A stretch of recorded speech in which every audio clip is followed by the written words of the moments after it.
Hai halo assalamualaikum, apa kabarnya? Dan di video kali ini kita akan ngebahas bagaimana sih cara menentukan KPK dan EPB dari dua buah bilangan. Untuk itu disimak terus videonya.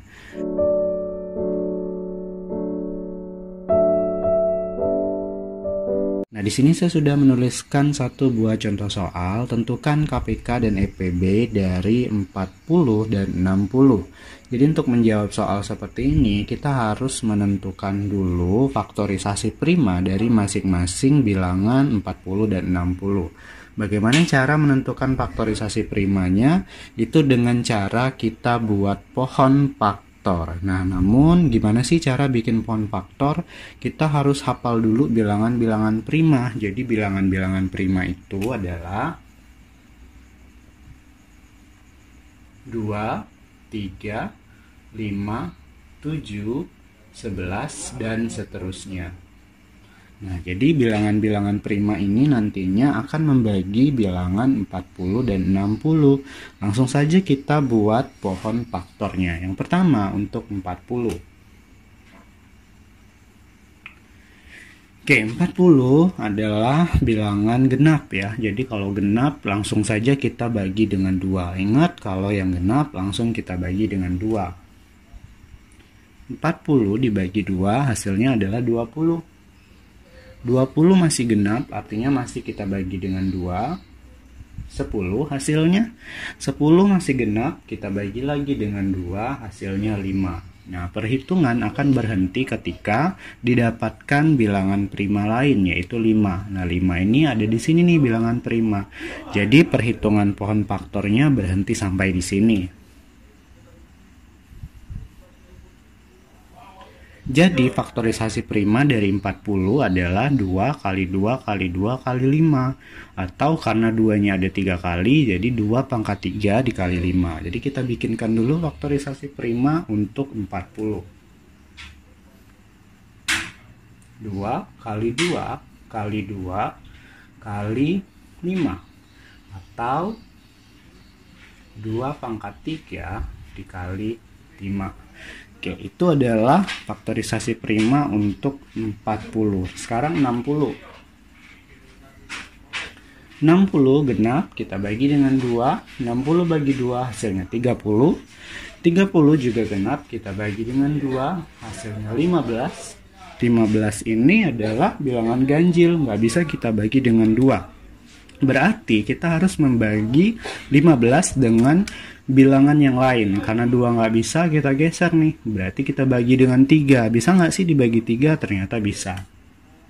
3 hasilnya adalah 5. Sehingga 60 faktorisasi primanya adalah ini. Jadi kita buat sini 60 sama dengan 2 kali 2 kali 3 kali 5. Karena 2-nya ada 2 kali, jadi 2 pangkat 2 kali 3 kali 5. Oke, jadi sudah kita buat faktorisasi prima, lalu kita menuju ke KPK dan EPB. Kita ke EPB dulu kali ya. Oke, dari 2 faktorisasi prima ini untuk mencari EPB, kita harus mencari angka yang sama dan harus yang paling kecil. Jadi pertama nih, di sini ada 2, di sini juga ada 2, sama nih. Berarti 2 kita pakai. Lalu yang mana kita pakai? Itu yang paling kecil. Ini 2 pangkat 3, ini 2 pangkat 2. Artinya yang kita pakai adalah 2 pangkat 2.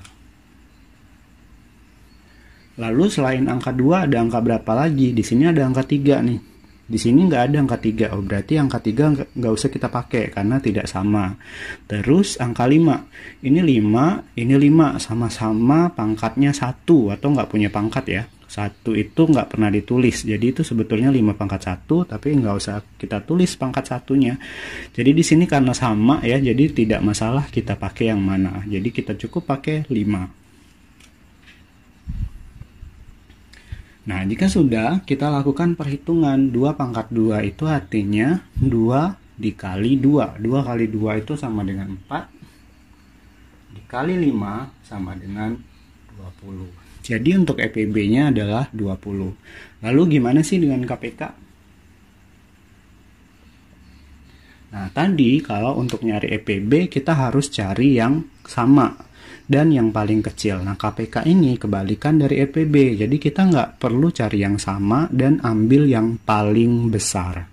Jadi yang pertama nih 2. Sama-sama 2, tapi siapa sih yang lebih besar? Yaitu 2/3.